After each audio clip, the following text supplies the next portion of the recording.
¿Qué vemos en estas fotografías? ¿No son rostros dulces y angelicales? ¿En estas otras? ¿Jóvenes tranquilas e inofensivas? ¿Qué hecho trascendental puede hacer que una persona cambie su naturaleza y se convierta en una máquina de aniquilamiento? En este especial de Citas Eternas nos sumergiremos en la historia, especialmente en una de las más interesantes del siglo XX, las francotiradoras rusas en la Segunda Guerra Mundial. Nos ponemos en contexto en esa época terrible de la humanidad, cuando Alemania, mientras bombardeaba a Inglaterra casi todos los días, abrió un nuevo campo de batalla atacando a la Unión Soviética en la llamada Operación Barbarroja. Los rusos, viendo la gran cantidad de bajas sufridas, algo de un ratio de 26 soldados rusos por un soldado alemán, deciden enlistar algo de 800.000 mujeres en puestos especiales del ejército, siendo el país que reclutó el mayor número de mujeres en combate, incluso ocupando cargos en segunda línea en combate. Además, se les permitía estar en la primera línea si eran voluntarias para ello, algo que los demás países no hicieron, ya que solo las reclutaban para puestos de producción de armamentos o salud. Como dato importante, un total de 2.484 mujeres soviéticas sirvieron como francotiradoras durante la Segunda Guerra Mundial, reclamando 11.000 víctimas entre ellas. Se sabe que algunos oficiales rusos despreciaban a las mujeres en su comando porque pensaban que no iban a ser útiles en combate, algo que fue luego totalmente descartado al ver la valentía que tenían estas mujeres en la guerra. Al ser reclutadas, les daban uniformes masculinos, ya que no había uniformes especiales para ellas. Su entrenamiento intenso fue muy apresurado por la necesidad que tenían de defenderse ante el ataque alemán. Como requisito, tenían que tener como mínimo 20 años de edad, tener educación mínima, estar en buen estado físico y lograr pasar el entrenamiento militar básico de 4 días. Entonces, eran enviadas a la Escuela Central de Francotiradores. Así fue que las mujeres francotiradoras estuvieron rápidamente en el frente de combate. Generalmente, las francotiradoras rusas se escabullían en el territorio controlado por las fuerzas opositoras, disfrazadas de campesinas o pastoras, llevando sus rifles desarmados en canastas o en el pelaje de las ovejas. Una vez ubicadas detrás de las líneas o los flancos débiles, esperaban los contraataques del ejército soviético para abatir a oficiales de rango en las filas alemanas. Esta tarea hubiese sido imposible para los hombres, ya que, justamente para evitar este tipo de peligros, se les prohibía transitar tan libremente por territorios ocupados por las tropas alemanas. Al enterarse de la existencia de estas mujeres francotiradoras, la moral del ejército alemán se vio muy disminuida, ya que el nivel de precaución que debían tener en los puntos de control y en las patrullas se vio incrementada a gran nivel, ya que de ahí en adelante no solo debieron de estar atentos a los hombres de los poblados, sino que también a las mujeres, aumentando el nivel de vigías, ya que a causa de la guerra las mujeres superaban en número ampliamente a los hombres. A continuación veremos la historia de algunas de estas mujeres.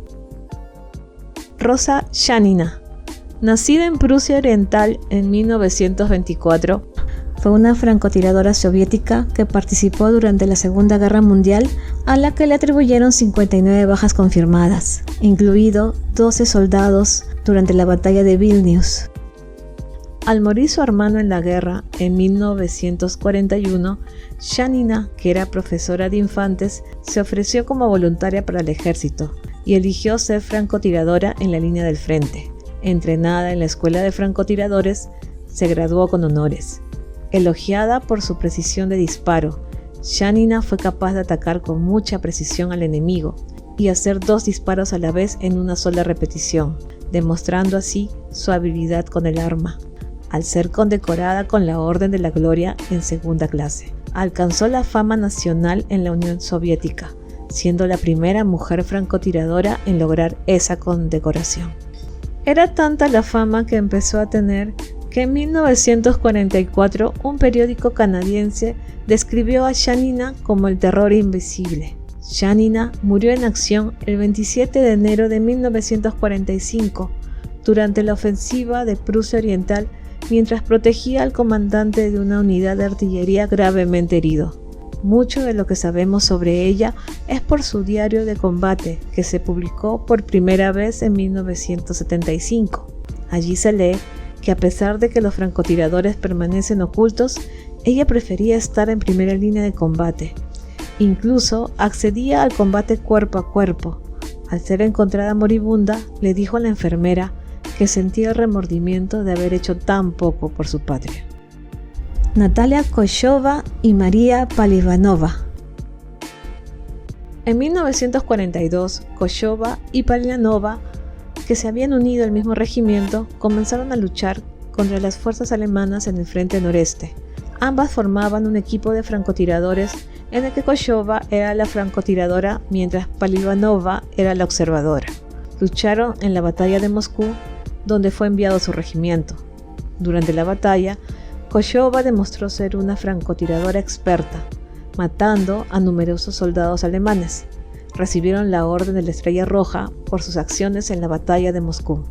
Su leyenda crecería aún más cuando efectivamente eliminaron a 5 francotiradores de la élite del ejército alemán que habían sido enviados en su búsqueda, y así como también a más de 20 oficiales de rango y 10 oficiales de alto rango del Tercer Reich. Ellas causaron más de 300 bajas entre las fuerzas alemanas. En 1942, sus tropas lucharon en Novgorod. Los soldados soviéticos fueron cayendo uno tras otro, hasta que solo quedó Kovachova y Palivanova, ambas heridas. Como no querían ser capturadas, Koshova activó su granada cuando los soldados alemanes llegaron a la trinchera por ellas. Por esta acción recibieron póstumamente el título de héroes en la Unión Soviética. Aliya Moldagulova era huérfana y tenía 16 años en 1942, cuando fue evacuada del orfanato en Leningrado. Al ver que tenía buena puntería, ingresó a la escuela de francotiradores y se le entregó un rifle especial para ella por sus calificaciones en la escuela. En 1943 fue llevada al frente, demostrando mucho su valentía en el campo de batalla, capturando soldados alemanes, administrando primeros auxilios a sus pares y obteniendo una cantidad considerable de bajas en poco tiempo. En 1944 estaba herida por metralla y así herida enfrentó a los soldados alemanes, consiguiendo derrotarlos, pero al tener muchas heridas cayó en acción. Su historial de servicio es de 78 bajas enemigas y le dieron el título póstumo de héroe de la Unión Soviética. Nina Loboskaya. Loboskaya nació en 1924. Fue una de las primeras 300 mujeres enviadas a la Escuela Central de Entrenamiento de Francotiradores para Mujeres. Fue herida 2 veces en acción. Cerca al final de la guerra, Loboskaya comandó una campaña de mujeres francotiradoras del Tercer Ejército de Choque del Frente de Kalinin, que finalmente entraron en acción en la batalla de Berlín. Fue nombrada comandante de compañía y recibió el grado de teniente. Al mando de esta compañía combatió durante el avance soviético por Polonia, hasta llegar a Berlín en 1945. En una noche, mientras defendía el tramo de carretera, su unidad ayudó en la captura de 27 combatientes enemigos. Nina Loboskaya inició su conteo de bajas en agosto de 1943 y un año después ya tenía 89 bajas confirmadas de combatientes enemigos. Después de la guerra, se graduó en la Facultad de Historia de la Universidad Estatal de Moscú y trabajó como profesora en el Museo Central de Lenin durante más de 20 años. En 1974 le fue otorgado el título honorífico de Trabajadora de Cultura de Honor de Rusia. La fecha de su muerte sigue siendo desconocida. Lyudmila Pavlichenko. La francotiradora solitaria más mortífera de todas sería Lyudmila Pavlichenko, apodada Lady Death, quien acumularía confirmadas 309 bajas, entre estas la de un general de campo alemán. Uno de sus modos de operación más eficientes era el de aprovechar su poco peso para ocultarse en las copas de los árboles, buscar un claro y controlar las rutas de abastecimiento utilizadas por los alemanes. Con el tiempo, su habilidad sería más famosa entre las líneas aliadas y del eje. La soldado Pavlichenko luchó aproximadamente 2 meses y medio cerca de Odessa, donde consiguió 187 bajas. Cuando los alemanes obtuvieron el control de la zona, su unidad fue retirada para ser enviada a servir en el cerco de Sebastopol, en la península de Crimea. En mayo de 1942, la teniente Pavlichenko fue mencionada por el Consejo del Ejército Soviético del Sur debido a sus 257 alemanes abatidos. Su total de bajas confirmadas durante la Segunda Guerra Mundial fue de 309, incluyendo a 36 francotiradores enemigos. Pavlichenko, en una de sus incursiones, encontró el cuaderno de bitácora de uno de los francotiradores alemanes que había abatido.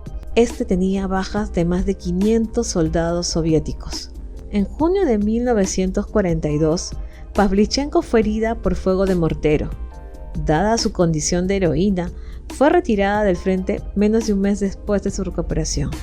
Habiendo alcanzado el rango de comandante, Pavlichenko nunca regresó al frente, sino que, como instructora, entrenó a cientos de francotiradores soviéticos antes del fin de la guerra. En 1943 recibió la Estrella de Oro, la condecoración de héroe de la Unión Soviética. Tras la guerra, terminó su formación en la Universidad de Kiev y empezó su carrera como historiadora. Fue enviada a Canadá y a los Estados Unidos para una visita de propaganda y se convirtió en el primer ciudadano soviético en ser recibido por un presidente de los Estados Unidos. El presidente Franklin Delano Roosevelt y su esposa la recibieron en la Casa Blanca. Más tarde, Eleanor Roosevelt la invitó a recorrer los Estados Unidos relatando sus experiencias. Convertida en leyenda, sus anécdotas se multiplicaron, siendo la más famosa su encuentro con Charles Chaplin, quien al verla exclamó: «Es terrible que estas manitas hayan abatido tantos nazis, hayan apagado sus vidas por centenas sin fallar». Así también apareció en la Asamblea Internacional de Estudiantes que tuvo lugar en Washington, siendo recibida como una heroína. También asistió a reuniones en el Congreso de Organizaciones Industriales. Realizó apariciones y discursos en Nueva York. En Canadá, fue obsequiada por el gobierno con un rifle Winchester de mira óptica, el cual se exhibe hoy en el Museo Central de las Fuerzas Armadas de Moscú. Pavlichenko murió en 1974 en Moscú, a la edad de 58 años. En vida le fue otorgada la máxima distinción de la Unión Soviética, el título de Héroe de la Unión. Estaremos atentos a sus comentarios y no se olviden dar like y suscribirse a nuestro canal Citas Eternas para obtener más contenido.